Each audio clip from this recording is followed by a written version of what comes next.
नमस्कार दोस्तों, मैं हूं अरिजित सक्सेना और आपका स्वागत है डिवोशनल सपोर्ट चैनल पर। तो आज हम लेकर आए हैं द हिडन हिंदू 3 का चैप्टर 13 वरदान या श्राप। तो शुरू करते हैं। श्रावण जुलाई का महीना समाप्त हो गया और भाद्रपद अगस्त आरंभ हुआ।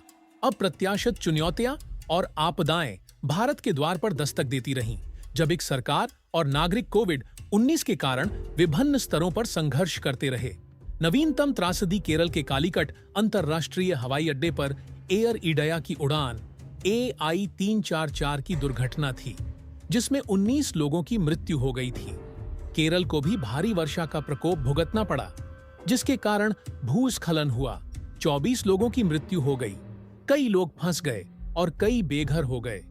उत्तर भारत में किसानों ने कृषि बिलों के विरुद्ध तीव्र विरोध प्रदर्शन आरंभ कर दिया। वित्तीय वर्ष 2020 से 21 के लिए भारत की GDP में 23.9% जितनी आकस्मिक गिरावट आई थी। प्रधानमंत्री ने अयोध्या में राम मंदिर की आधारशिला रखी थी, जो हर समाचार पत्र के पहले पन्ने पर छाई हुई थी। परंतु कैलाश में इससे पूर्व की वृषकापि यह समझ पाता कि वेद व्यास ने उससे क्या करने के लिए कहा था। उसने वेद व्यास के मुख पर व्याकुलता देखी, जो शुक्राचार्य की बातें सुनने के पश्चात झलक रही थीं। परशुराम को फंसाने की तुम्हारी त्रुटिहीन योजना के लिए बधाई हो नागेंद्र। यह तुम्हारा विचार था कि किसी अमर को मारा नहीं जा सकता, अपितु बंदी बनाया जा सकता है। यह सब योजनाबद्ध था। पहले इसे न समझ पाने से निराश होकर वेद व्यास बुदबुदाए। क्या हुआ दृष्टा? चिंतित वृषकिप ने पूछा। वेदव्यास ने वृषकपि की ओर देखा और ग्लानिपूर्वक बोले, वृषकिप, उन्होंने तुम सबके विरुद्ध मेरा प्रयोग किया। उन्होंने हर बात, हर छोटी कार्रवाई की योजना बनाई थी। हमारी प्रतिक्रिया से पूर्व ही उन्हें हमारी प्रतिक्रिया का आभास था। उन्हें प्रारंभ से ही हमारी हर गतिविधि का अनुमान हो गया था। एक बार मृत संजीवनी की पुस्तकें मिल जाने के पश्चात वे समझ गए कि हम चुप नहीं रहेंगे, अपितु उनका पीछा करेंगे। उन्होंने जानबूझकर रास्ता स्पष्ट छोड़ दिया ताकि हम उनका पीछा करें और फंस जाए। वे जानते थे कि मैं उनकी आवाज सुनकर उनका पता लगाने का प्रयास करूंगा।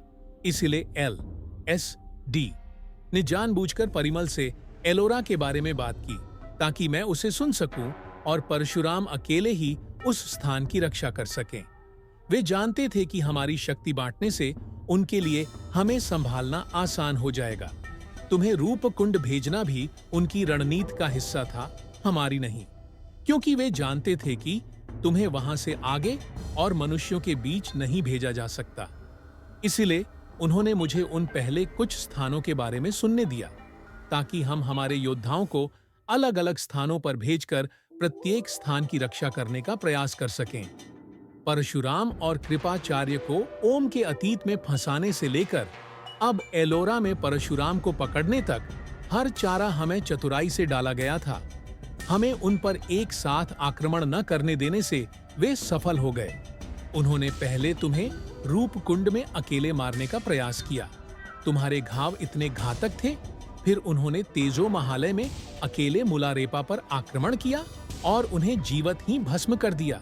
इस बीच कृपाचार्य ओमू के अतीत में अकेले फंस गए थे और फिर अश्वत्थामा को कुलधरा के युद्ध में उन सभी के विरुद्ध खड़े होने हेतु अकेला छोड़ दिया गया था। नागेंद्र स्वयं को भलीभांति जानते हुए निश्चित था कि ओम को अपने अतीत का स्मरण होने के पश्चात वह अपने प्राचीन वचन पूर्ण करने हेतु नबीशा की खोज में जाएगा और कोई उसके साथ ज्ञानगंज वापस आएगा। जब वह एलोरा की ओर प्रस्थान करेंगे तो इससे परशुराम असहाय हो जाएंगे। उन्हें प्रारंभ से ही विश्वास था कि यदि 2 अमर भी उनके शब्द के शिकार को रोकने हेतु एक साथ आएंगे तो वे असफल हो जाएंगे, और इसीलिए उन्होंने चतुराई से उन सभी को या तो योजना के अनुसार नियंत्रित रखा या फंसा लिया। मैं शुक्राचार्य के हाथों की कठपुतली मात्र था, जो परशुराम और अश्वत्थामा की बता रहा था कि वे अपनी योजनाओं के सुचारू संचालन हेतु क्या कहना चाहते थे। इन सब बातों का अनुमान न लगा पाने के कारण वेद व्यास अपने आप में अत्यधिक निराश दिखे। यह सब सुनकर वृषकपि क्रोधित हो गया और उस क्रूर नागेंद्र का स्मरण किया, जिसने इतनी कुटिलता से मिला रेपा को मार डाला था और उस पर पीछे से वार किया था। मैंने ओम से कहा था कि वे विश्वासघाती हैं, वे निष्पक्ष रूप से नहीं लड़ते। देखा, मैं सही था। वे यह सब सदैव से करते आ रहे हैं। मेरे लिए क्या आदेश है, दृष्टा? वृषकिप ने उत्तेजित होकर पूछा। वेदव्यास ने पूछा, जैसा कि मैंने पूछा, तुम बिना दिखे कितनी शीघ्रता से अश्वत्थामा तक पहुंच सकते हो? पर आप कुछ दिनों पूर्व पता चला कि मैं एक छोटे कीड़े के आकार में सिकुड़ सकता हूं, जिसका अर्थ है कि मैं सामान्य रूप में बादलों के ऊपर उड़ सकता हूं और फिर मनुष्यों के बीच उतरने से पूर्व परिवर्तित हो सकता हूं। मैं स्वयं को अपने मूल स्वरूप में तभी परिवर्तित करूंगा जब मैं अश्वत्थामा के साथ किसी एकांत स्थान पर रहूंगा। वृषकपि ने अपनी नई क्षमताओं के बारे में बताया। श्री हनुमान जी के समान अति उत्तम तुम और क्या कर सकते हो? वेदव्यास ने पूछा और वृषकपि ने क्षण भर के लिए विचार किया। मासूमियत से अपनी शक्तियों की तुलना हनुमान जी से की और कहा, मुझे नहीं लगता कि मैं पर्वत उठा सकता हूं। यह सुनकर वेदव्यास के होठों पर हल्की सी मुस्कान आ गई। जब तक तुम उसका अनुभव नहीं करते, तब तक इसकी प्रार्थना करो। वे ज्ञानगंज की निकास की ओर चले गए और वृषकिप उनके निर्देशों को सुनकर उनके पीछे चलता रहा। और अश्वत्थामा को बताओ कि परशुराम कहाँ हैं, ताकि वह उन्हें एलोरा से मुक्त कर सके। उससे कहना कि अकेले नागेंद्र पर कोई वार न करे। उसे यह भी बताओ कि नागेंद्र को रोकने हेतु उनके पास केवल 2 अंतिम अवसर शेष हैं और अब न तो मुझे पता है और न ही मैं आगे बता पाऊंगा कि वे अपने अगले शब्द के लिए कहां जा रहे हैं। मैं अंतिम स्थान से भी अनभिज्ञ हूं, परंतु वे दोनों स्थान महाराष्ट्र के दक्षिण में होंगे। मुझे इस बात का विश्वास है। अंत में उसे बताना कि विभीषण और राजा बलि ने तटस्थ रहने का निर्णय लिया है। तब तक वृषकपि और वेदव्यास खुले आकाश के नीचे ज्ञानगंज के निकास पर बर्फ पर खड़े थे। श्री हनुमान जी तुम्हारे साथ रहें।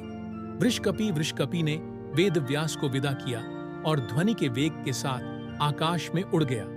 विकिरण की ऊर्जा के कारण वेदव्यास के पैरों के नीचे और आसपास की बर्फी पिघल गई। परिमल ने पनडुब्बी का नेतृत्व किया, जो असुरों से भरी हुई थी, जिन्होंने सब कुछ ठीक उसी तरह किया जैसा उन्होंने न लोगों से सीखा था, जो अब कोल्ड स्टोरेज रूम में निश्चिल पड़े थे। वह एलएसडी के स्वास्थ्य के बारे में चिंतित था, क्योंकि वह अब 7 महीने की गर्भावस्था में थी। यह वह समय था जब उसे अधिक देखभाल और ध्यान देने की आवश्यकता थी, परंतु अंतिम तिमाही में उसकी देखभाल हेतु पनडुब्बी में कोई अन्य महिला नहीं थी। परिमल के पास उससे कहने के लिए बहुत कुछ था और इसीलिए वह एलएसडी के आसपास रहना चाहता था, परंतु बिना अनुमति के वह ऐसा नहीं कर सकता था। एकमात्र व्यक्ति जो उसे अनुमति दे सकता था वह था नागेंद्र, जो एलएसडी के कक्ष में 2 फीट लंबी और 6 इंच चौड़ी तांबे की शीट पर प्राप्त हुए सभी शब्दों को उकेरने में व्यस्त था। पनडुब्बी महाराष्ट्र के तट से श्रीलंका के तट के निकट एक स्थान की ओर रवाना हुई और वहां लंका के राजा विभीषण अपने राज्य में पहुंच गए। वह, जो सफेद वस्त्रों में पुरी में भगवान जगन्नाथ के चरणों में केवल एक सेवक थे, अब स्वर्ण आभूषण से सुसज्जित प्राचीन राजाओं के वस्त्र पहने आंगन में प्रवेश कर रहे थे। जब वे अपने सिंहासन पर बैठे तो सैकड़ों सी राक्षस जो उनकी प्रतीक्षा कर रहे थे, एक स्वर में उनका स्वागत करने लगे। उन्होंने सभी को शांत रहने का संकेत किया और गंभीर स्वर में बोले, मैंने यह बैठक एक महत्वपूर्ण उद्देश्य के लिए बुलाई है। मेरी इच्छा है कि हमारे दूत पूरे भारत में स्थित हमारे सभी गुप्तचरों के पास जाएं और 1 सप्ताह के भीतर उन्हें मेरा सीलबंद पत्र सौंप दें। यह अत्यंत गंभीर स्थिति है कि उन सभी को पत्र में उल्लेखित व्यक्ति की खोज में भेजा जाना चाहिए। यदि वह असफल होते हैं तो हम विश्व का अंत देखेंगे। अश्वत्थामा भी युद्ध को रोकने हेतु प्रतिबद्ध था, क्योंकि वह कृपाचार्य को बुलाने हेतु ध्यान करने बैठा था। घंटों बीत गए, परंतु कृपाचार्य का कहीं पता नहीं चला। जहां कृपाचार्य की खोज में कोई प्रगति नहीं हो रही थी, वृषकपि अश्वत्थामा एवं उनकी खोज में सफल हो गया था। वह आसमान से उतरा, दृष्टि से ओझल रहने हेतु स्वयं को मक्खी के आकार में सिकुड़ लिया और द्वार के नीचे की दरार से छिपकर निकल गया। फिर खिड़की के माध्यम से उसने अस्थमा एवं उनके कक्ष में प्रवेश किया। वृषक्पी ने अश्वत्थामा को ध्यान की गहरी अवस्था में देखा और ओम को उसकी रक्षा करते हुए वृषकपी ने उसकी समाधि भंग करने का निर्णय लिया और कहा, परशुराम एलोरा में फंस गए हैं और तुम्हें उन्हें मुक्त करना होगा। वेदव्यास को नहीं पता कि शुक्राचार्य आगे कहां जा रहे हैं। हमारे पास उन्हें रोकने के लिए 2 और अवसर हैं तथा युद्ध आरंभ होने की स्थिति में विभीषण एवं राजा बलि भाग नहीं लेंगे, भले ही हमें उनके आवश्यकता हो। इतनी तेज और स्पष्ट आवाज सुनकर अश्वत्थामा ने अपने नेत्र खोले, परंतु उसे कोई दिखा नहीं। आवाज का कोई स्रोत न पाकर ओम भी अचंभित था। उसने सतर्क दृष्टि साझा करते हुए अपने शस्त्र निकाल। अश्वत्थामा ने अनिश्चित से संकेत के साथ कहा, यह आवाज वृषकपी की आवाज से मिलती जुलती है। केवल मेरी आवाज ही नहीं, अपितु मेरी देह वृषकपी की जैसी है। मैं वृषकपी ही हूं, जिसे वेदव्यास ने तुम्हारे पास यह संदेश पहुंचाने हेतु भेजा। तनावपूर्ण आवाज में उत्तर आए, जिससे ओम एवं अस्थमा ने अपनी भौएं उठा ली। तुरंत स्वयं को प्रकट करो, अन्यथा युद्ध के लिए तैयार रहो, ओम ने कहा। तनावग्रस्त स्वर में उत्तर आया, यही तो समस्या है, मैं ऐसा नहीं कर सकता। मुझे हाल ही में पता चला है कि मैं स्वयं छोटा कर सकता हूं और मैं मनुष्य से छुपी रहने के लिए ऐसा किया, परंतु अब मुझे नहीं पता कि मैं अपने मूल आकार में पुनः कैसे आऊं। पिछली बार यह अपने आप हो गया था, मुझे यह प्रयास नहीं करना चाहिए था। क्या मैं सदैव इसी आकार में रहूंगा? अरे नहीं, कृपया तुम दोनों मेरी सहायता करो। मैं विचलित हो रहा हूं, मैं कितना छोटा हूं और तुम की दोनों कितने विशाल। वृषकपी चिंता मत करो, पहले हमें बताओ कि तुम कहां हो। ओम ने उसकी बातों के बीच में रोकते हुए पूछा। यह देखो, द्वारा के पास इस दीवार पर लगी गोल वस्तु के ऊपर, वृषकपी ने अपनी भुजाएं लहराते हुए कहा। उन्होंने निर्देशों का पालन किया तथा दीवार का निरीक्षण करने हेतु और निकट आ गए। उन्होंने स्विच बोर्ड पर पंखे के रेगुलेटर के ऊपर खड़े छोटे वृषकपी को देखा। कृपया मेरी सहायता करो, वृषकपी ने विनती की। ओम ने अपनी हथेली आगे बढ़ाई और वृषकपी को उस पर उतरने में सहायता की। फिर उसने उसे यह बताने के लिए कहा कि वेदव्यास ने उसे उनके पास क्यों भेजा। वृषकपी ने सब कुछ दोहराया और उन्हें आभास हुआ कि मानसरोवर की पश्चात से हर त्रासदी अमरों को विभाजित व नियंत्रित रखने की शुक्राचार्य की योजना का एक हिस्सा थी। एकाएक द्वार पर हुई आहट ने सभी को ध्यान खींचा। ओम ने वृषकपी को अपनी शर्ट की जेब में रखने में सहायता की और अश्वत्थामा ने द्वार खोला। कृपाचार्य साधारण मनुष्य के वेश में कक्ष के बाहर खड़े थे। कृपाचार्य ने कक्ष में प्रवेश किया और ओम को देखकर अप्रसन्न दिखे, क्योंकि उन्हें अभी भी उसे पर विश्वास नहीं था। ओम ने उन्हें आदरपूर्वक प्रणाम किया, परंतु कृपाचार्य ने रूखेपन से उसकी उपेक्षा की और अश्वत्थामा की ओर मुड़े। तुम मुझे ढूंढ रहे थे? हाँ, अश्वत्थामा ने पुष्टि की और बिना समय व्यर्थ किए महत्वपूर्ण मुद्दे पर आया। आपकी जाने की पश्चात 3 और स्थान से शब्द प्राप्त कर लिए गए। अब केवल 2 स्थानों की खोज शेष है और वेदव्यास ने शुक्राचार्य की खोज में साथ रहने के सख्त आदेश भेजे हैं। हमें एकजुट होना होगा। कृपया परशुराम की अनुपस्थिति में हमारा मार्गदर्शन करें। अश्वत्थामा ने हाथ जोड़कर अनुरोध किया। ओम ज्ञानगंज वापस जाएगा और हम यहाँ से परशुराम को वापस लाने हेतु आगे बढ़ेंगे। उसके पश्चात हम अगले 2 शब्दों के साथ साथ शुक्राचार्य के शिष्यों के स्थान का पता लगाएंगे। कृपाचार्य ने कठोर एवं भावहीन मुख के साथ आदेश दिया। और मैं क्या करूं? मैं कहां जाऊं? ओम की जेब से वृषकपी की आवाज आई। इससे पूर्व की कृपाचार्य अपना संदेह व्यक्त कर पाते। अश्वत्थामा ने उन्हें वृषकपी की स्थिति के बारे में बताया और एक और अनुरोध किया। ओम और उसकी शक्तियां क्या करने में सक्षम है, इसकी मुझे एक झलक तब मिली जब मैंने उसे हाल ही में एलोरा की तरह ही रूपकुंड में एक पर्वत को तोड़ते हुए देखा, और मेरा मानना है कि वह यह कार्य हमसे भी शीघ्र कर सकता है। मेरा आग्रह है कि हम महाराष्ट्र के नीचे के स्थान पर ध्यान केंद्रित करें और ओम एवं वृषकपी को परशुराम को मुक्त कराने दें। ओम एवं वृषकपी के किसी भी कृत्य के लिए मैं परशुराम के प्रति उत्तरदायी नहीं होगा, और यदि कुछ भी अनुचित हुआ तो तुम उत्तरदायी होंगे। यह तुम पर निर्भर करता है। कृपाचार्य ने ओम के बारे में अपनी धारणा पर दृढ़ रहते हुए कहां मैं उसके कार्यों का पूर्ण उत्तरदायित्व लेता हूं? अश्वत्थामा ने क्षण भर में उत्तर दिया और ओम की ओर मुद्दा। अश्वत्थामा एवं ओम के बीच विश्वास न केवल बहाल हो गया था, अपितु और दृढ़ भी हो गया था। कृपाचार्य अश्वत्थामा के सुझाव पर सहमत हो गए और उन्होंने कुछ स्थानों को चुनने के लिए वहीं रहने का निर्णय लिया। जबकि ओम और वृषकपि परशुराम की रक्षा करने हेतु स्वतंत्र थे, जाने से पूर्व ओम ने एक मोबाइल फोन निकाल अश्वत्थामा को दिया और कहा, हम तुम्हें सूचित करते रहेंगे और तुम्हारी लोकेशन भी ट्रैक करेंगे। अश्वत्थामा सहमत हो गया और फोन रख लिया। जैसे ही ओम और ब्रश कॉपी कक्षा से बाहर निकले, बृहस्पति ने पूछा, तुमने अश्वत्थामा को क्या दिया? ओम ने उसे समझाया कि मोबाइल फोन क्या होता है और आधुनिक विश्व में इसका क्या उपयोग है। वृषकपि को आश्चर्य हुआ कि वेद व्यास ने उसे संदेश देने के लिए इतनी दूर क्यों भेजा और औरंगाबाद में उनसे संपर्क करने हेतु उनके पास मोबाइल फोन क्यों नहीं था। ज्ञानगंज में नेटवर्क टावर की व्यवस्था और उनकी अनुपलब्धता की व्याख्या करना जटिल होगा। यह विचार करते हुए ओम ने कहा, क्योंकि वेद व्यास को मोबाइल फोन ले जाना पसंद नहीं है। इसके विपरीत उन्हें इसकी आवश्यकता नहीं है, क्योंकि वे बिना फोन के सब कुछ सुन सकते हैं। हाँ, परंतु भी केवल हमें सुन सकते हैं और उनकी आवाज बिना फोन के नहीं सुनी जा सकती।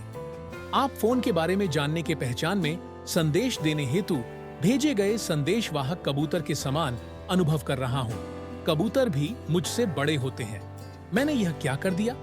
मासूम बार छोटे वृषकपि ने स्वयं को निराश होकर और वेद व्यास के निर्देशों से थोड़ा परेशान होकर कहा। ओम और वृषकपि के चले जाने के पश्चात अश्वत्थामा ने कृपाचार्य से पूछा, आप कहाँ थे? मैं आपको ढूंढने में असमर्थ था।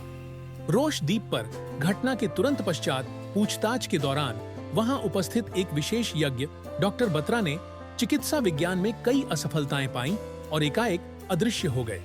कुछ सप्ताह पूर्व वे गुजरात के समुद्री तट पर मृत पाए गए। डीएनए रिपोर्ट से पुष्टि हुई कि वह डॉक्टर बत्रा का शव था और उनकी मृत्यु डूबने से हुई थी।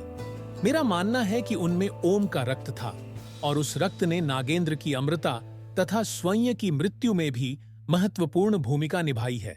मैं यह नहीं समझ पा रहा हूं कि उनकी देह पानी तक कैसे पहुंची। इसकी जांच करते समय मुझे पता चला कि उनका मृत शरीर वहां तैरकर नहीं आया था, अपितु उन्हें जीवित समुद्र में ले जाया गया था और जो किनारे पर लौटा वह मृत डॉक्टर बत्रा थे। अश्वत्थामा समझ गया कि कृपाचार्य क्या कहना चाह रहे थे। उसने पुष्टि की, आपको लगता है कि नागेंद्र समुद्र के नीचे से काम कर रहा है? यदि वह भूमि पर छिपा होता तो मैंने उसे अब तक पकड़ लिया होता। डॉक्टर बत्रा को किसी जहाज या पनडुब्बी में ओम के रक्त के नमूने के साथ जीवित नागेंद्र के पास लाया गया।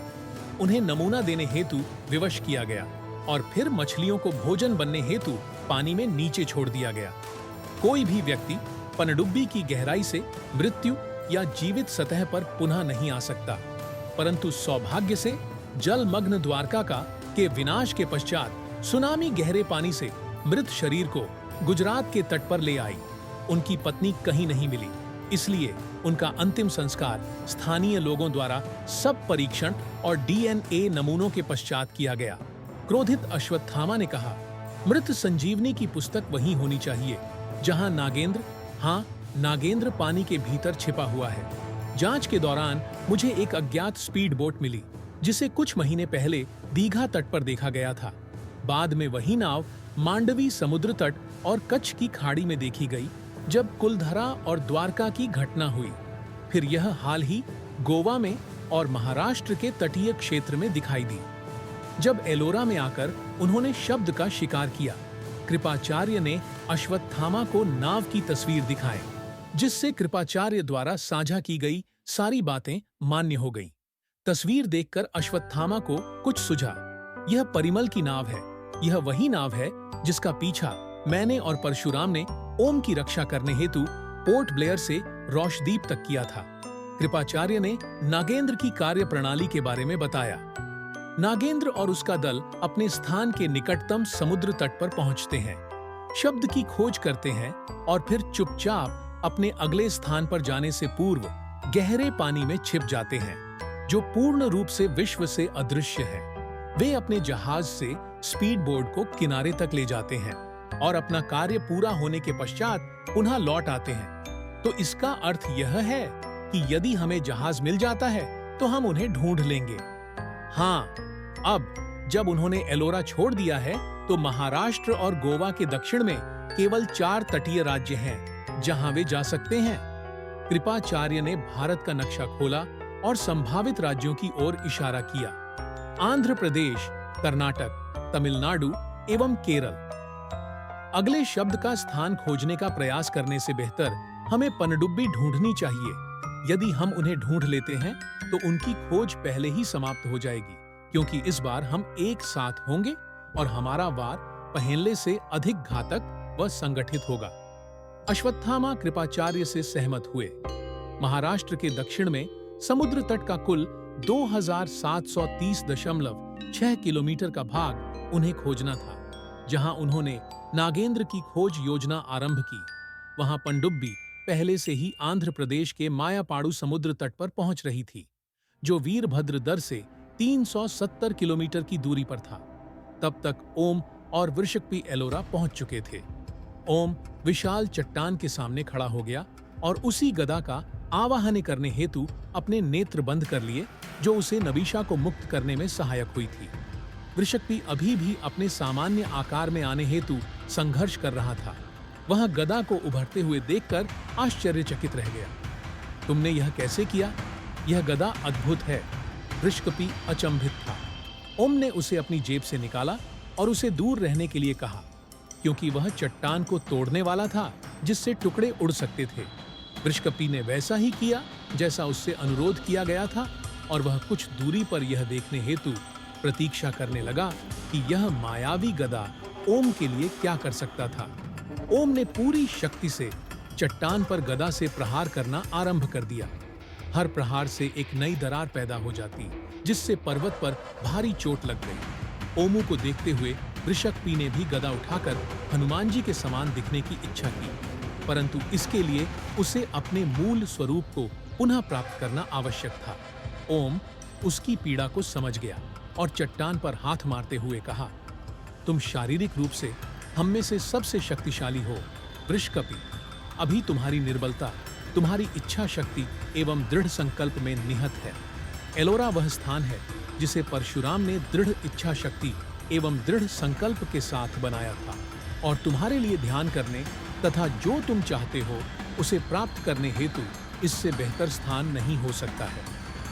ओम के शब्दों ने वृषक्पी को गहराई से प्रभावित किया और वेदव्यास के शब्द उसके कानों में गूंजने लगे कि कैसे परशुराम ने एक ही हथौड़े व छेनी से मंदिर का निर्माण किया था।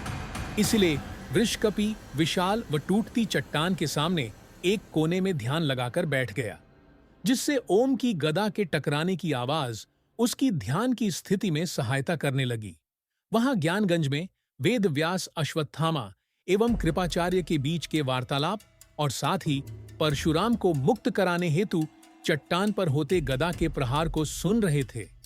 शुक्राचार्य के आदेश के अनुसार नागेंद्र और अन्य लोगों को पानी के भीतर छिपे हुए कई दिन व्यतीत हो गए। अब अगली चाल का समय आ गया था, इसलिए वे एक ही नाव में समुद्र तट पर पहुंचे। मायापाड़ू समुद्र तट पर पहुंचने के आधे दिन से भी कम समय में परिमल व नागेंद्र वीरभद्र में दर के द्वार पर थे। वे रात्रि में पुजारियों के परिसर छोड़ने की प्रतीक्षा कर रहे थे, क्योंकि मंदिर सुबह 5 बजे से दोपहर 12:30 तक दिन के समय खुला रहता था और शाम के समय 4 बजे से रात्रि 8:30 तक। वे भीतर जाने हेतु तत्पर हुए जब उन्होंने देखा कि आत्म पुजारी मंदिर के द्वार बंद कर रहा था और बाहर जा रहा था। योजना पर कायम रहते हुए किसी ने भी उस स्थान के बारे में एक दूसरे से एक शब्द भी नहीं कहा। इस प्रकार उन्हें विश्वास हो गया कि वे निर्बाध रूप से उस शब्द की खोज कर सकते थे। नागेंद्र और परिमल ने द्वार पर लगी जंजीरों को तोड़ दिया, मंदिर में प्रवेश किया और अन्य सभी स्तंभों में से लटकते हुए स्तंभ की पहचान की। उस रात्रि के अंधेरे में नागेंद्र ने वही ताम्रपत्र निकाला जिस पर वह नक्काशी कर रहा था जब वे पानी के नीचे छुपे हुए थे। ताम्रपत्र में वे सभी शब्द थे जो उन्होंने मानसरोवर से लेकर एलोरा की गुफाओं से अब तक निकाले थे। एवनासी अनियाद अनंता सकल जगत तिहु लोक नियंता यस्य प्रारणीत अष्ट संग्रह। उसने ताम्रपत्र को लटकते हुए स्तंभ के नीचे रख दिया और उसे आगे पीछे इस प्रकार सरकाया जैसे कि उसे स्तंभ के आधार के माध्यम से स्कैन कर रहा हो। क्षण भर में प्रत्येक शब्द पर स्तंभ से प्रकाश प्रतिबिंबित हो रहा था। ऐसा लगा जैसे स्तंभ निरीक्षण कर रहा हो कि सभी शब्द उचित और क्रम से हैं या नहीं। यह कुछ क्षणों तक चलता रहा, जिसके पश्चात अष्ट संग्रह के बाद का अगला शब्द ताम्रपत्र पर स्वयं ही उभरने लगा, अन्य शब्दों के समान उकेरा हुआ। उन्होंने जो नया और अंतिम से दूसरा शब्द प्राप्त किया वह था सह भिवशयित। अगले ही क्षण सभी स्तंभ जलती हुई मोमबत्तियों के समान पिघलने लगे और वे दोनों बिना किसी प्रश्न या समस्या के मंदिर से बाहर चले गए, जैसे कि वह बालकों का खेल हो। जहां नागेंद्र और परिमल मंदिर से बाहर चले गए, परशुराम भी अपनी मुक्ति के निकट पहुंच रहे थे। परशुराम को मुक्त कराने हेतु लगातार गदा के प्रहार में आधा दिन और लगने वाला था, परंतु इससे पूर्व कि ओम अपनी मायावी गदा की शक्ति से परशुराम को मुक्त करा पाता, उसने पहले ही अपने मायावी शब्दों से वृषक्पी को मुक्त कर दिया था। ओम के परामर्श का प्रभाव वृषक्पी पर चमत्कारिक ढंग से हुआ। उस क्षण वृषक्पी ने केवल शारीरिक रूप से अपितु आध्यात्मिक रूप से भी विकसित हुआ। उसने अपने नेत्र खोले और स्वयं को अपनी मूल अवस्था में पाया। यह देखकर ओम ने गदा चलाना बंद कर दिया। वृषक्पी अपने स्थान से उठा, ओम की ओर बढ़ा और गदा मांगी। वृषक्पी की ऊर्जा में सूक्ष्म परिवर्तन ओम स्पष्टता से अनुभव कर सकता था, इसलिए उसने बिना किसी प्रश्न के गदा उसे सौंप दी। जैसे ही वृषक्पी ने उसे पकड़ा, वह पहले से भी अधिक चमकीली हो गई, मानो वह वृषक्पी से असीमित शक्ति प्राप्त कर रही हो। कुछ क्षणों के पश्चात वृषक्पी और गदा दोनों पूर्णतः प्रभावित दिखे। इस बार ओम से एक ओर छूटने का अनुरोध करने की बारी वृषक्पी की थी, ताकि चट्टानों से टूट रहे टुकड़ों से उसे चोट न पहुंचे।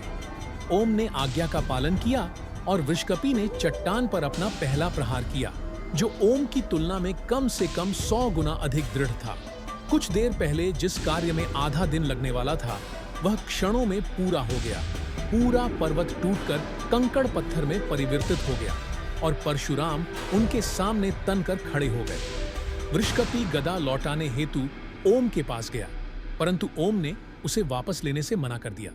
यह गदा तुम पर शोभा देती है वृषक्पी। जब तुमने इसे पकड़ रखा था तो ऐसा लग रहा था मानो यह मुझसे ज्यादा तुम्हारी हो।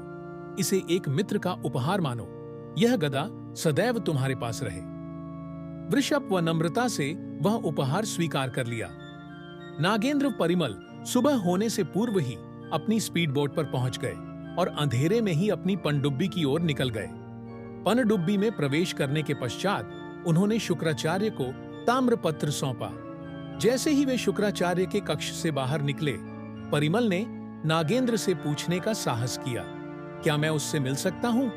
मैं बस यह सुनिश्चित करना चाहता हूं कि वह और शिशु ठीक तो हैं। यह अच्छा है, तुम्हें स्मरण है कि तुम्हें बिना मुझसे पूछे उसके कक्ष में जाने की अनुमति नहीं है। परिमल, यही बात मुझे तुम्हारे बारे में पसंद है। तुम चीजें तुरंत सीखते हो, नागेंद्र ने कहा। परंतु इस बार परिमल को सराहना पसंद नहीं आ रही थी। वह अनावश्यक रूप से मीठी बातों से चिढ़ा हुआ था, क्योंकि वह केवल सुनना चाहता था। हाँ, तुम जा सकते हो। परंतु इसके बदले नागेंद्र ने उसे जो उत्तर दिया वह नहीं था। नागेंद्र परिमल के समीप गया, उसके कंधे पर हाथ रखा और कहा, मैं समझता हूं कि तुम उसके स्वास्थ्य के बारे में चिंतित हो, विशेषता अब जब तुम जानते हो कि वह असुरों से घिरी हुई है और तुम्हारी अनुपस्थिति में पनडुब्बी पर एकमात्र स्त्री है, और मेरी भी। परंतु मैं तुम्हें विश्वास दिलाता हूं कि वह बिल्कुल ठीक है और विश्राम कर रही है, और फिलहाल तुम्हें भी ऐसा करना चाहिए। तुम सारी रात सोए नहीं हो और बहुत डरावने लग रहे हो। जाओ, स्नान करो, कुछ घंटों के लिए सो और फिर उससे मिलने जाओ। परिमल असहाय था। वह सिर झुकाने और आदेश का पालन करने के अतिरिक्त कुछ नहीं कर सका, जिसके बारे में उसे पता था कि यह नकली चिंता में लिपटा हुआ है। वह अपने कक्ष में वापस गया स्नान किया, खाना खाया और अपने बिस्तर पर लेट गया। उसे तुरंत गहरी नींद आ गई। वह कुछ घंटों के लिए सोया होगा जब किसी की चीख सुनकर उसकी नींद खुल गई। उसे तुरंत पता चल गया कि यह LSD की आवाज थी। वह तुरंत अपने बिस्तर से उठा। उसने अपने बेड साइड टेबल की दराज से अपनी पिस्तौल निकाली और अपने कक्ष से नंगे पैर तथा बिना कमीज के केवल अपने पाजामे में बाहर निकल आया। जब वह LSD के कक्ष की ओर भागा तो उसकी चीखें जारी रहीं और उसके डर, चिंताएं, धारणाएं सब कुछ उसके सामने एक फिल्म की तरह चलने लगी। वह जितना शीघ्र हो सके उतने शीघ्र LSD के निकट पहुंचने हेतु व्याकुल था। वह उसके कक्ष तक पहुंचा, परंतु उसे आभास हुआ कि चीखें दूसरे कक्ष से आ रही थीं। इसलिए वह तुरंत उस द्वार की ओर भागा और उसे खोल दिया। उसके सामने का दृश्य अविश्वसनीय रूप से भयावह था। वहां एक स्ट्रेचर पर LSD पड़ी थी और उसके हाथ उसके सिर के ऊपर स्ट्रेचर के पाइप से बंधे हुए थे, जबकि नागेंद्र हाथ में चाकू लेकर उसके पास खड़ा था। LSD सहायता के लिए रो रही थी, स्वयं को मुक्त कराने के लिए संघर्ष कर रही थी। बिना सोचे समझे परिमल ने नागेंद्र पर पिस्तौल तान दी, जिससे कई असुरों ने मार डालने की नीयत से परिमल को घेर लिया। यदि वह थोड़ा भी हिलने या ट्रिगर दबाने का प्रयास करता, दोनों की जान जा सकती थी। पीछे हटो तुम सब! परिमल के पीछे असुरों को देखते हुए नागेंद्र चिल्लाया। असुरों ने आज्ञा का पालन किया, परंतु सतर्क रहे। नागेंद्र ने फिर शांति से परिमल की ओर देखा और कहा, तुम भी परिमल, पीछे हटो। परिमल क्रोध और चिंता से पसीने पसीने हो रहा था, परंतु उसने अपनी पिस्तौल नीचे नहीं की। तुम उसके साथ क्या कर रहे हो? यहां क्या चल रहा है? परिमल ने हकलाते हुए पूछा, वास्तव में व्याकुल होते हुए, न कि जैसा उसने एक बार रॉस द्वीप में अभिनय किया था। ओह प्रिय परिमल, तुम्हें क्या लगता है कि मानसरोवर पर आक्रमण के पश्चात मैंने तुम दोनों को गर्भ धारण करने के लिए क्यों कहा? ताकि तुम प्रेम में पड़ सको। यह सब उसकी होल पुतली के आकार के नेत्र गोलक के लिए किया गया था, जिसे तुम्हारे परिवार का हर शिशु विश्व में लाता है। मुझे न तो तुम्हारे प्रेम की आवश्यकता है और न ही तुम्हारे शिशु की। मुझे केवल उस नेत्र गोलक की आवश्यकता है, समझे? हृदय की तेज धड़कन लिए और अभी भी हकलाते हुए परिमल ने नागेंद्र को उस उन्माद से बाहर निकालने का प्रयास करते हुए कहा, हाँ हाँ अवश्य, हाँ, जब शिशु का जन्म हो तो तुम उसे ले सकते हो, परंतु अभी इसका 8वां महीना आरंभ हुआ है। शिशु अभी निर्बल है, अभी इसके जन्म का समय नहीं हुआ है। अजन्मे शिशु और LSD के लिए भय व चिंता से बड़े बड़े नेत्र लिए परिमल ने नागेंद्र को मनाने का बहुत प्रयास किया। नागेंद्र ने इस पर विचार किया और कुछ मानसिक गणनाएं की। परिमल ने अपनी पिस्तौल नीचे करनी आरंभ कर दी और LSD ने राहत की सांस ली। परिमल के पीछे खड़े असुरों को देखते हुए नागेंद्र ने कहा, कभी कभी वह अपनी भावनाओं से प्रेरित होता है, परंतु कुल मिलाकर वह एक आज्ञाकारी लड़का है और वह समझ जाएगा, है ना परिमल? नागेंद्र ने परिमल की ओर देखा। परिमल LSD को उस कक्ष से बिना किसी क्षति के बाहर लाने के लिए कुछ भी करने को तैयार था और इसलिए वह नागेंद्र के हर शब्द से सहमत था। बिल्कुल। इस पर नागेंद्र ने कहा, अच्छा, इसलिए द्विपक्षीय वार्ता यहीं समाप्त होती है। अब मैं शिशु को जीवित बाहर निकालने हेतु LSD को काटूंगा। और उसने चाकू सीधा LSD के सूजे हुए पेट में घुसा दिया। परिमल को अपने नेत्रों और कानों पर विश्वास नहीं हो रहा था। पेट की दीवारों को भेदते हुए और एक गहरा ऊर्ध्वाधर चीरा लगाते हुए LSD का पेट अब फट गया और खुल गया। वह असहनीय पीड़ा से चिल्लाने लगी।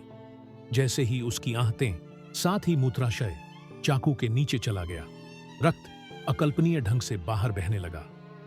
पनडुब्बी के भीड़भाड़ वाले कक्ष में तथा नागेंद्र और परिमल के चेहरों पर हर ओर रक्त बिखर गया। इतनी गहरी और इतनी घातक चोट के साथ गर्भाशय के भीतर का पानी एक धारा में बह निकला। गर्भनाल को LSD को एक कठोर कोटिंग से जोड़ते हुए देखा जा सकता था। यह सख्त परत वही पतली व चमकदार परत थी जो भ्रूण के पिछले अल्ट्रासाउंड स्कैन में दिखाई दे रही थी। जब नागेंद्र ने शिशु को बाहर निकालने का प्रयास किया, जो अभी भी कहीं दिखाई नहीं दे रहा था, तो उसने देखा कि वह कठोर परत वास्तव में एक अंडे का छिलका था, जो शुतुरमुर्ग के अंडे जितना बड़ा था। नागेंद्र ने एलएसडी के गर्भ से अंडे को उसी प्रकार बाहर निकाला, जिस प्रकार वह विभिन्न स्थानों से शब्द निकाल रहा था, विनाश प्रकट कर रहा था और उन स्थानों के अस्तित्व को समाप्त कर रहा था। जैसे ही उसने अंडे को मृत्यु की ओर बढ़ रही एलएसडी के पास रखा और खोल को फोड़कर खोला, कक्ष में उपस्थित हर कोई यह देखकर चौंक गया कि उनके सामने क्या हो रहा था। अंडे से चमकीला तरल पदार्थ निकला। यह वही तरल पदार्थ था जिसे एलएसडी ने पहले तब पिया था जब देवी भगवती की प्रतिनिधि परिमल की हवेली में उन्हें आशीर्वाद देने के लिए पंखों व गलफड़ों के साथ एक विशाल सर्प के रूप में आई थी।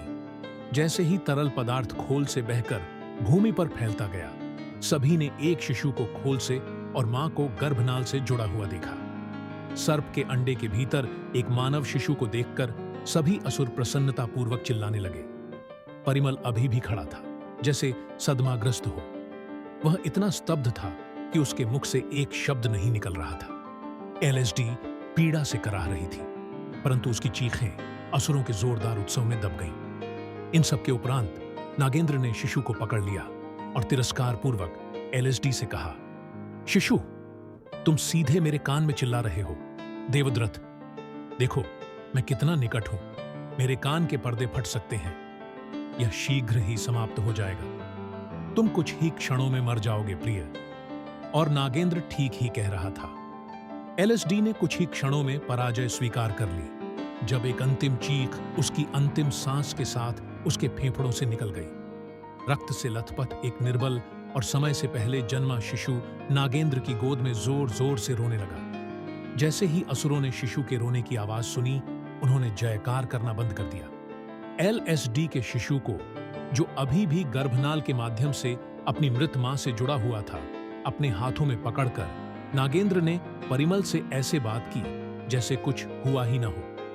परिमल ने अपनी शपथ तोड़ दी थी और नागेंद्र के प्रति अपनी निष्ठा का अंत कर दिया था। यह परिमल के वरदान के समाप्त होने और उसके मानवीय शरीर के लुप्त होने का समय था। एकाएक उस भी दृष्टि धुंधली होने लगी और उसके नेत्र बाहर निकल आए तथा भूमि पर गिर गए, जो असुरों के पैरों तले कुचले गए जब वे उसे पीट रहे थे। अब खोखले हो चुके उसके नेत्रों के कोश पर त्वचा की एक परत तेजी से बनने लगी। जब नागेंद्र उठने लगा, परिमल का निजी शरीर सर्प में परिवर्तित हो रहा था। जहां नागेंद्र की शक्ति वापस आ रही थी और वह पुनः खड़ा हो रहा था, वहीं परिमल का शरीर अपना संतुलन खो रहा था और अंततः नागेंद्र के सामने गिर गया। जहां एक ढह गया, वहीं दूसरा फिर से उठ खड़ा हुआ। परिमल का आधा भाग अब एक असहाय अंधे पुरुष में परिवर्तित हो गया था और दूसरा आधा भाग रीढ़ विहीन रेंगने वाले सर्प में। अब वह केवल एक दृष्टिहीन मनुष्य और बिना विष का एक सर्प था। असुर उसे पकड़कर नोचने और काटने लगे। परिमल केवल अपने रोते हुए पुत्र और अपने पूरे शरीर में केवल पीड़ा को अनुभव कर सकता था। जैसे ही शिशु का रोना तेज हुआ, नागेंद्र ने उसकी बंद मुट्ठी खोली और देखा कि उसकी बाईं हथेली में एक नेत्र लगा हुआ था। बिना विलंब किए उसने एक छोटी सी खोखरी निकाली और पुतली के चारों ओर एक गोलाकार चीरा लगाया। शिशु की चीखें बहरा कर देने वाली थीं, जिससे किसी भी मनुष्य की रूह कांप उठती। परंतु जिस प्रकार पनडुब्बी सबकी दृष्टि से अदृश्य रहती थी, उसी प्रकार शिशु की सिसकियां भी किसी के द्वारा कहीं भी अनसुनी थी। नागेंद्र ने पुतली को बाहर निकालने हेतु खुखरी की तेज नोक से नेत्र के एक कोने में गहरा छेद किया। उसकी नन्ही सी हथेली से अत्यधिक रक्त बहने लगा, क्योंकि नसें फटने के साथ साथ मांस भी छिल गया था। किसी भी सामान्य व्यक्ति के लिए वह दृश्य अत्यंत भयावह होता, परंतु नागेंद्र के लिए वह केवल एक साधारण दिन था। जैसे ही उसने पुतली को सुरक्षित रूप से बाहर निकाला, शिशु की हथेली की कोमल त्वचा, जो तब तक सूजी हुई थी, तुरंत झपटी हो गई, जैसे कोई द्वार बंद हो गया हो। एक बार जब नागेंद्र ने सबसे प्रतीक्षित और अनमोल तत्व प्राप्त कर लिया, तो उसका ध्यान शिशु से हटकर परिमल और असुरों पर केंद्रित हो गया। उसने असुरों को परिमल पर अत्याचार करना बंद करने का संकेत दिया। तुम इसे मार दोगे तो लोग इसे इसकी सभी पीड़ाओं से मुक्ति का उपहार मिल जाएगा। तुम इसे यहीं अधमरा छोड़ दोगे और यह धीरे धीरे मरेगा, यह जानते हुए भी कि मैं अजेय हूं। इसे मुझे गोली मारने का पछतावा होगा। इसे ऐसे ही रहने दो, नागेंद्र ने कहा और चला गया। उसके पीछे असुर दल के अन्य सदस्य भी चले गए।